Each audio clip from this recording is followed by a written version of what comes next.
करो। तो मैंने स्कूल में कभी, मतलब पढ़ाई नहीं हुई मेरे से, लेकिन मैंने स्कूल में ना कभी बदतमीजी भी नहीं करी थी।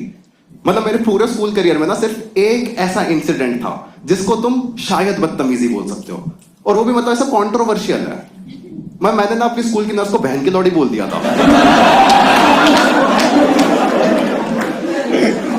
देखो, मेरे को पता है कि बिना कॉन्टेक्स्ट के बहुत गलत साउंड कर रहा है, लेकिन मैं एक बार तुम्हें कॉन्टेक्स्ट बताऊंगा ना तो तुम में से बहुत लोग अग्री करोगे कि भाई ठीक करा बोल के।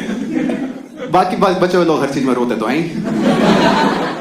नहीं। मैं बताता हूं मैंने उसको बहन की लौड़ी क्यों बोला था। मैं ना 12 साल का था और मेरे को ना एक बहुत फुद्दू शौक चढ़ा था पंजे लगाने का। मत पूछना क्यों, बस अच्छा लगता था। तो एक दिन ना मैं स्कूल में पंजा लगा रहा था और मेरा हाथ है ना यहां तक आ गया। मैं ऑलमोस्ट जीतने वाला था, एकदम से मेरा हाथ सुन्न हुआ। ये वाला हिस्सा तो यहीं रह गया और ये वाला मुड़ के यहां चला गया। मेरा हाथ है ना ऐसे 2 हिस्सों में हो रखा है। तुमने कभी भैंगे लोग देखे हैं? एक आंख इधर एक आंख इधर। मेरा ना हाथ भैंगा हो रखा था। One of the worst cases of fracture. मतलब ये फ्रैक्चर इतना एविडेंट था ना कि दूर से अंधे को दिख जाए। हमारे स्कूल में ना नीचे मेडिकल रूम था और उनके ना हर चीज के 2 इलाज थे कि या तो क्रोसिन खा लो, उससे ठीक नहीं हो रहा तो ग्लूकोज पी लो। भाई हमारे स्कूल में जब लॉन्डो को पता लगा कि असेंबली में बेहोश होने पे ये ग्लूकोज पिलाते हैं, भाई 40 लौंडे बेहोश हो रहे थे। फिर आराम से ग्लूकोज लेके वहां 1-1 घंटा सो रहे हैं। तो मैं गया ऐसा हाथ लेके नीचे मेडिकल रूम में। वहां पे एक केरला की नर्स थी। मतलब केरला बोल दिया, नर्स बोलने की तो जरूरत ही नहीं थी। मैं गया ऐसा हाथ लेके नीचे मेडिकल रूम में। देखो बात ऐसी है कि अगर तुम पढ़ लिख के किसी स्कूल में नर्स बन रहे हो तो इसका एक ही मतलब है कि तुम ना पढ़ाई लिखाई में अच्छे नहीं थे। क्योंकि भाई तुम खुद सोचो, तेरे सामने कोई ऐसा हाथ लेके आए, तेरा पहला रिएक्शन क्या होगा कि भाई हाथ को क्या हुआ? मेरी नर्स का पहला रिएक्शन था कि बेटा 15 मिनट बैठो, खाना खा रही हूं। मैंने कहा तू नर्स है, एसबीआई की एम्प्लॉई है? तुम में से बहुत लोगों को लग रहा होगा कि मैंने इसको इस पॉइंट पे बहन की लौड़ी बोला था। इतना बदतमीज नहीं हूं मैं चुपचाप शरीफ बच्चों की तरह उसके सामने ऐसे बैठा हूं। 15 मिनट मैंने उसको हाथों से चावल खाते हुए देखा है। यहां तक तरी बहरी थी यार। मैं चुपचाप 15 मिनट बस ऐसे बैठा हुआ था उसके सामने। उसने अपना खाना वाना खत्म करा, उठ के मेरे पास आई, आके मेरे को कहती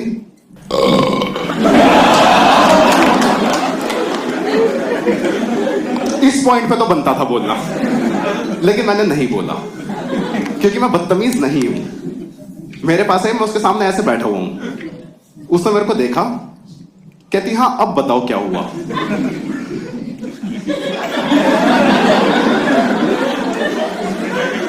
मैंने कहा मैम आप ना गेस करो।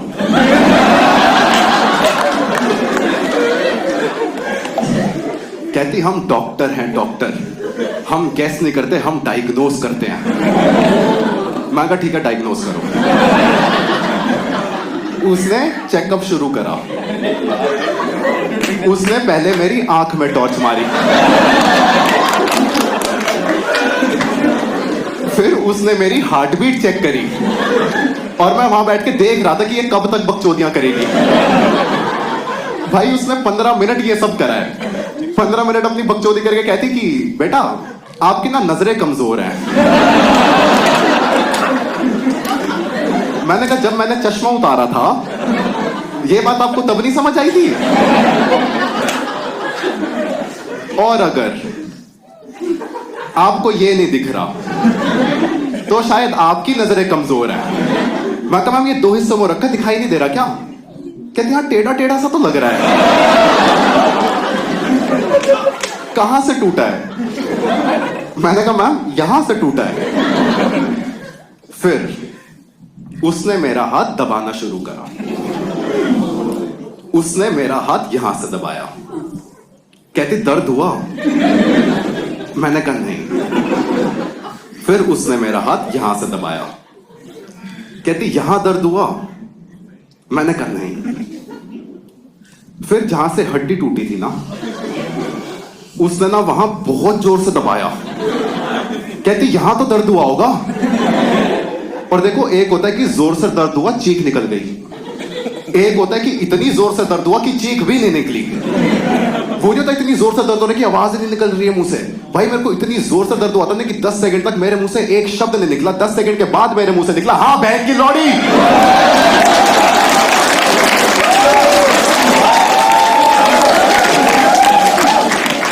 मैंने कहा ये तू पूछ रही है बता रही है? मतलब मैम क्या कर रहे हो? ये सब मेरी मम्मी को कॉल करो, स्कूल में बुलाओ उन्हें। उसने मेरी मम्मी को कॉल करा कि मैम आपके ना बच्चे का हाथ टूट गया है, इसको ना स्कूल में लेने आ जाओ। मैं कही तू खुशखबरी सुना रही है क्या?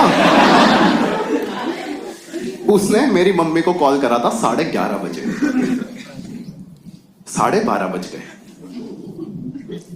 1:30 बज गया, 2:30 बज गया। मैं तो छुट्टी होगी स्कूल की। मम्मी स्कूल में आई 3:30 बजे। मैंने मम्मी को देखते ही बोला, मैं कहा मम्मी मैं ना 4 घंटे से टूटा हुआ हाथ लेके इस बहन की लौड़ी के साथ बैठा हुआ। सॉरी, 2 बार बोला था। मैंने कहा कहां थे आप? मम्मी कहती बेटा मेरी ना किटी पार्टी चल रही थी। मैंने फिर वापस नर्स की तरफ देखा। मैंने कहा मैम अब हुआ दर्द। अगर तुम्हें स्कूल में हीरो बनना है तो तुम पढ़ लिख के नहीं बन सकते। स्कूल में हीरो बनने के लिए ना कुछ तो कांड करना पड़ता है। तो मैंने ऐसे स्कूल में अपने 3 दोस्तों के साथ बैठ के डिस्कस कर रहा था। मैं, वैभव और वैभव, मतलब रोल नंबर से बिठाते थे, यही दोस्त बने थे मेरे। तो मैंने आपस में डिस्कस कर रहे थे कि हम क्या कर सकते हैं। And we came up with the plan कि हम ना स्कूल में पटाखा फोड़ेंगे। और हमने ना आपस में रोल्स डिस्ट्रीब्यूट कर लिए थे। वैभव नंदा का काम था कि वो पटाखा लेके आएगा, मेरा काम था कि मैं माचिस लेके आऊंगा। वैभव कुमार का काम था कि वो पटाखा फोड़ने का गांड में दम लेके आएगा। तुम देख रहे हो कितना अच्छा डिस्ट्रीब्यूशन ऑफ रोल्स है। एक का काम वेपनरी, एक का काम एम्यूनिशन, एक का काम एग्जीक्यूशन। ऑलमोस्ट परफेक्ट मिशन था। अगले दिन स्कूल आने से पहले जब मैं घर से निकल रहा था, मैंने मम्मी को बोला, मैं कहा मम्मी माचिस देना। कहती क्या करना है? मैं कहा स्कूल में ना पटाखा फोड़ना है। कहती ये ना अगरबत्ती भी लेके जाओ, ये पटाखा ना अगरबत्ती के पीछे बांधियो, अगरबत्ती को जलाइयो, अगरबत्ती धीरे धीरे जलेगी, पटाखा लेट फटेगा, तू ना पकड़ा नहीं जाएगा।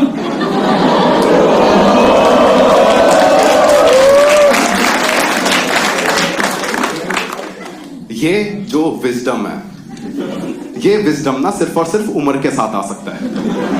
हमारे ग्रुप में ना ये उम्र मिसिंग थी, तो ये विजडम भी मिसिंग था। तो मम्मी ने हमारा मिशन ज्वाइन कर लिया।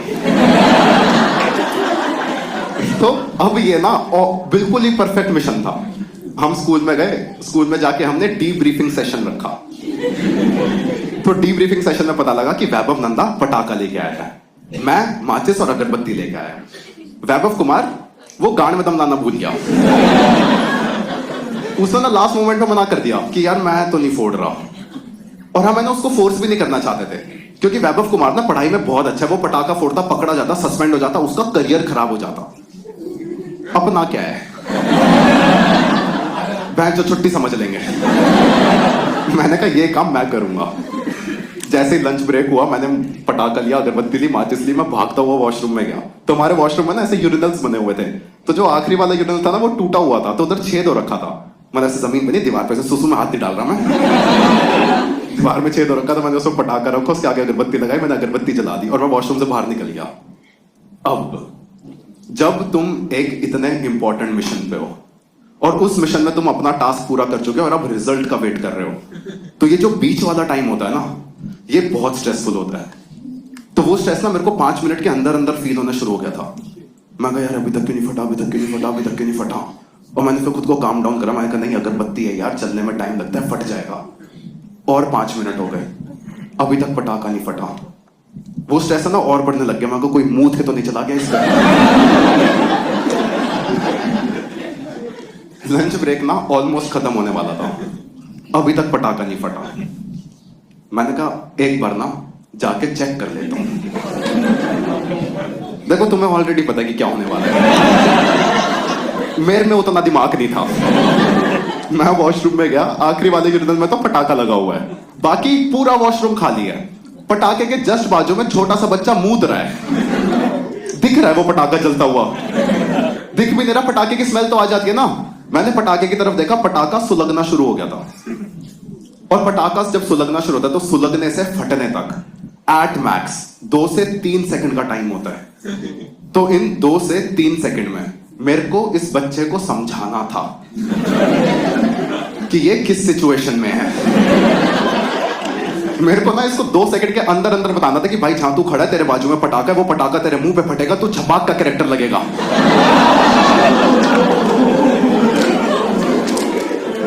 और ये सब ना मेरे को उसको 2 से 3 सेकंड में समझाना था। तो मैंने फास्टेस्ट तरीका चूज करा। मैंने उसे एक शब्द में समझाया। मैंने कहा भाग।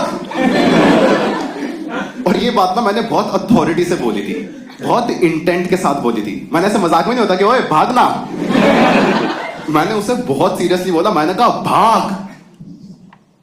पता नहीं बच्चे के दिमाग में क्या आया,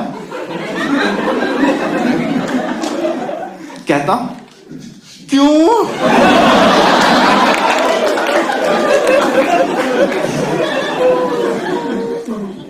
भाई उसे आधे सेकंड के अंदर अंदर क्यों का जवाब मिला है। उसने बोला क्यों?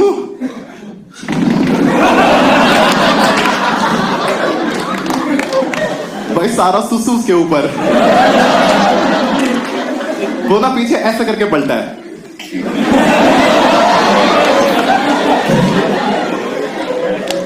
भाई सहम गया था यार वो बच्चा बेचारा। हमने पता पटाखा कौन सा फोड़ा था? वो नहीं होता हरे रंग का इतने बड़े वाला। हाँ भाई बहुत जोर से फटता है यार वो, और हरा है, जोर से फटेगा। अरे कोई डबल मीनिंग नहीं था इस बात में। भाई हमारा पता क्या था, ऐसे कॉरिडोर था, कॉरिडोर का ना जस्ट एंड में वॉशरूम था। एकदम से वो पटाखा फटा बहुत जोर से, और वॉशरूम में से ना इतना सारा धुआं बाहर निकला, और धुएं के बीच में से मैं, हाथ में बच्चा पकड़ के। कॉरिडोर में से सारे बच्चे हू करते हुए आ रहे हैं। समझ पा रहे हो ये कितनी बैड एस मोमेंट थी? पीछे ऐसा धुआं आ रहा है, मैं बीच में बच्चा पकड़ के स्लो मोशन में वॉक कर रहा हूँ, उसकी दुल्ली अभी भी बाहर निकली हुई है, और इधर से सारे बच्चे हू करते हुए आ रहे हैं। भाई वो ना मेरी जिंदगी का सबसे बैड एस मोमेंट था। मेरे को ना उस दिन समझ आया था कि सारे टेररिस्ट बॉम्ब ब्लास्ट का क्रेडिट क्यों लेते हैं। उस दिन मेरे को एक और चीज समझ आई थी कि स्कूल में ये जो कैमरे लगे हैं काम तो करते हैं। क्योंकि 5 मिनट के अंदर पीटी टीचर मेरे पास आ गई, आगे कहते यश पटाखा तुमने फोड़ा है। मैं कहा नहीं, मैंने तो सिर्फ जलाया था। हाँ but in the wider context. हाँ उसके बाद तो 10 मिनट मैंने उससे बहस करी। मैं कहा मैम एक बार प्लीज अनाउंसमेंट करा दो, सबको पता लगे ना। वो मेरे को नीचे लेके गई प्रिंसिपल्स रूम में। उन्होंने मेरे पापा को कॉल करा कि सर आपके बच्चे ने ना स्कूल में बॉम्ब ब्लास्ट करा है। मेरे पापा की गांड फट गई।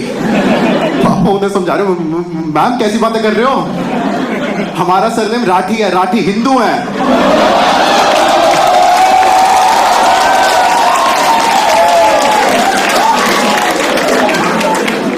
उन्होंने पहले तो फोन काटा कि यार कैसा आदमी है।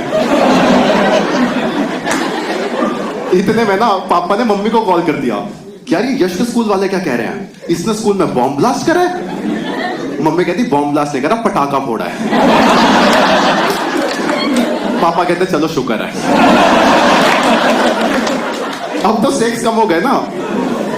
उन्होंने फिर मम्मी को स्कूल में बुला लिया। मम्मी स्कूल में 4 घंटा लेट आई। कोई रीजन गेस करना चाहेगा? सो गई थी। भाई मम्मी स्कूल में आई, स्कूल में आके ना रोने लग गई कि मेरा बच्चा तो ऐसा कर ही नहीं सकता। और वाइस प्रिंसिपल मेरे को धमका रही, यश तुम्हें खुद के ऊपर शर्म आनी चाहिए, तुम्हारी मम्मी को यकीन नहीं हो रहा कि उनका बच्चा इतना गंदा है। और मैं दिमाग में सोच रहा हूं, मैं कहा सुबह अगरबत्ती दी है इन्होंने। ये इन्हीं का ही प्लान था।